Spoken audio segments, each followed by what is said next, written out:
All right, so we're going deep today, deep into breathing.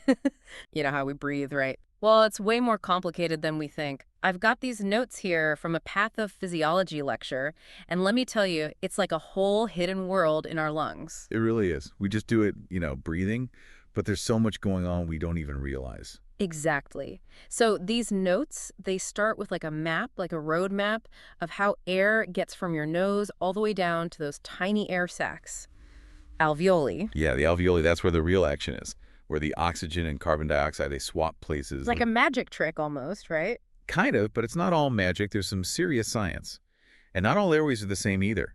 We have these conducting airways, think of them like hallways, moving air along, but then there are the respiratory airways, that's where the gas exchange, the important stuff happens. So like a tree, the conducting airways are the branches and the alveoli are the leaves. Perfect analogy. And those leaves, the alveoli, they're amazing. Their walls are super thin, made of these type I cells, so gases can pass through easily. But here's the really cool part. There are also type 2 cells. Type 2, what do those do? They make this stuff called surfactant, ever-blown soap bubbles. They stay inflated because of the soapy film, right? Surfactant, it does the same thing for the alveoli, keeps them from collapsing. So it's like soap for our lungs. Exactly. And that's why premature babies, they often have trouble breathing. They haven't had time to develop those type 2 cells, so not enough surfactant. And their little lungs have a hard time staying open. Oh, wow. So it's like a crucial ingredient. Absolutely crucial. And that discovery, figuring out surfactant, it changed how we care for preemies, a real game changer. So air gets to the alveoli, but how does the oxygen actually get into the blood and the CO2 get out? Okay, so imagine a dance, a perfectly choreographed dance with 3 dancers: ventilation, diffusion, and perfusion. Okay, a dance. I like it. So ventilation is the air moving in and out, like breathing. Diffusion is the gases moving across that thin membrane we talked about. And perfusion, that's the blood flowing past the alveoli. Like a relay race almost. Air comes in, gases switch places, and blood carries the oxygen away. Exactly. But for this to work, those dancers, they need to be totally in sync. If they're not, we get problems, like ventilation-perfusion mismatching, or VQ mismatch for short. VQ mismatch. That sounds complicated. It's all about balance. Think of baking a cake. You need the right amount of each ingredient. Same here. You want ventilation and perfusion, the air and the blood flow, to be balanced. Okay, so what happens when they're not balanced? What goes wrong? Well, you can get what we call shunt and dead space, and those are not good. Shunt and dead space sounds ominous. It is. Imagine a blockage in an airway, so air can't get to some alveoli. The blood vessels there, they're still getting blood, but no air, no oxygen to pick up. That's a shunt. Blood bypassing the lungs without getting oxygenated. So it's like a detour, but in the circulatory system, that's not good. Nope. Now, dead space is the opposite. A blockage in a blood vessel, so air gets to the alveoli, but no blood to carry the oxygen away.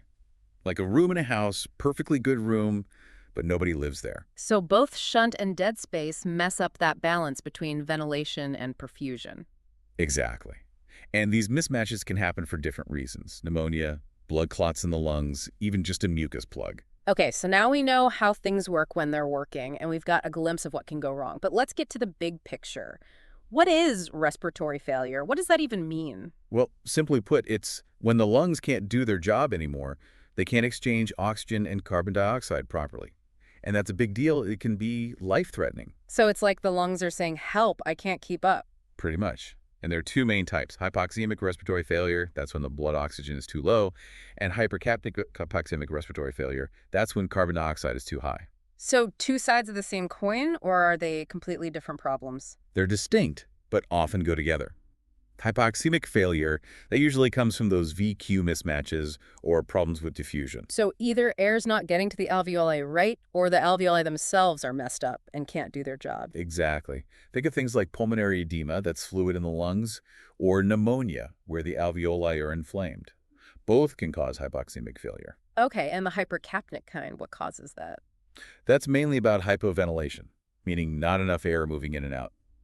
So not enough oxygen getting in the AN, too much CO2 building up, a double whammy? It is. And it can be caused by a bunch of things. Problems with the brain's control center for breathing, nerve damage, weak respiratory muscles, even severe lung diseases like COPD. Wow, so many things can go wrong. It's really highlighting how fragile this system is. It is fragile, and yet it's also amazingly resilient.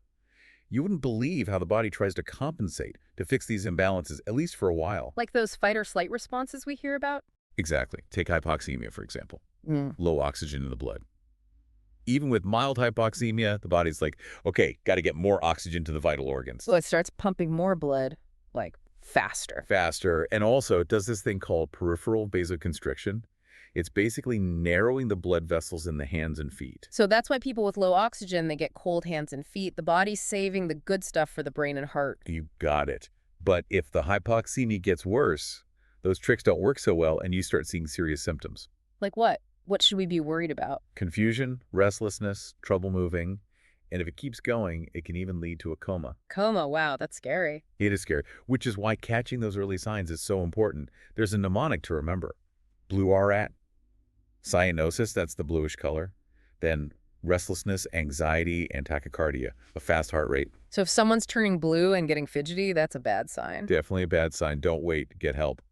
What about long-term, though? Can the body adapt to low oxygen if it's chronic? Right, because we hear about people living at high altitudes where the air is thinner. It can adapt to a point. It tries to increase ventilation, basically breathing faster and deeper to get more oxygen in. Like trying to gulp down more air, make up for the low oxygen. Exactly. And it can also do more pulmonary vasoconstriction, narrowing blood vessels in the lungs, so blood goes to the areas that are better ventilated. So like rerouting traffic to avoid the bad roads in the lungs. Precisely. And finally, it can boost erythropoietin production that stimulates the bone marrow to make more red blood cells, the ones that carry oxygen. Wow, so many things happening behind the scenes. The body's a real workhorse. But again, these are temporary fixes. If the underlying problem isn't dealt with, things can go south. Makes sense. You can't just ignore the problem forever. Okay, so we've covered low oxygen, hypoxemia. What about the other side?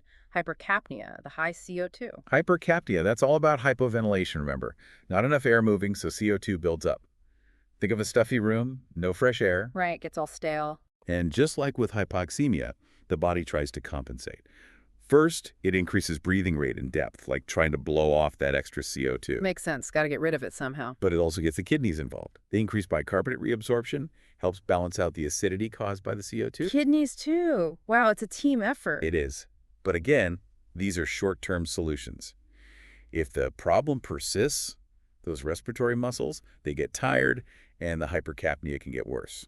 So how do we know if someone's in trouble? What are the signs? Shortness of breath, definitely. Right. And they might start using those accessory muscles, the ones in the neck and chest, really working to breathe. Like calling in the reserves. Exactly. And you might see irregular breathing, sweating, fast heart rate. And if it gets bad, you can get CO2 narcosis. CO2 narcosis. Sounds serious. It is. Too much CO2 in the blood affects the brain. Drowsiness, confusion, eventually coma if it's not treated. So both high CO2 and low oxygen can lead to a coma. They're both dangerous. They are. And that's why understanding respiratory failure, all the ins and outs, is so important. It can be a subtle thing at first, but it can turn serious fast. We've covered a lot of ground already, but there's one more thing I wanted to touch on. Acute respiratory distress syndrome, ARDS. I've heard that's really bad news. It is. ARDS is basically a severe lung injury. It causes widespread inflammation and fluid buildup in the alveoli. So like the lungs are drowning. In a way, yes. That fluid makes it really hard to get oxygen into the blood. And the causes, well, it can be a lot of things. Some things directly injure the lungs, like inhaling something you shouldn't or breathing in toxic fumes. But sometimes the injury starts somewhere else in the body and affects the lungs indirectly.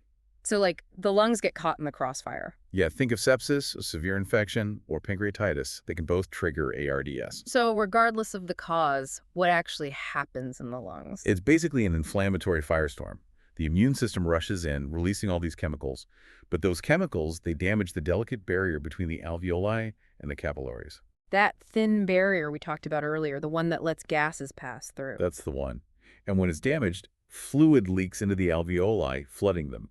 So not only is there inflammation, but now there's fluid blocking the oxygen. And on top of that, the surfactant, remember that stuff that keeps the alveoli open? Well, ARDS messes with that too. So now the alveoli are flooded. A and D, they're collapsing. Exactly. And to make matters worse, you get these things called hyaline membranes forming, protein deposits that make the barrier even thicker. It's like adding insult to injury. It is, and all of this together leads to severe hypoxemia, very low oxygen levels. ARDS is a serious condition, that's for sure. This is all so fascinating, but man, it's a lot to take in. It's like peeling back the layers of an onion, and each layer is more complex than the last. It is complex, but I think we've done a good job of outlining the key players and how they interact. We've gone from tiny cells to whole body effects. It's incredible. Yeah, and we've only just scratched the surface. There's so much more to explore. So let's take a pause here, let all this sink in.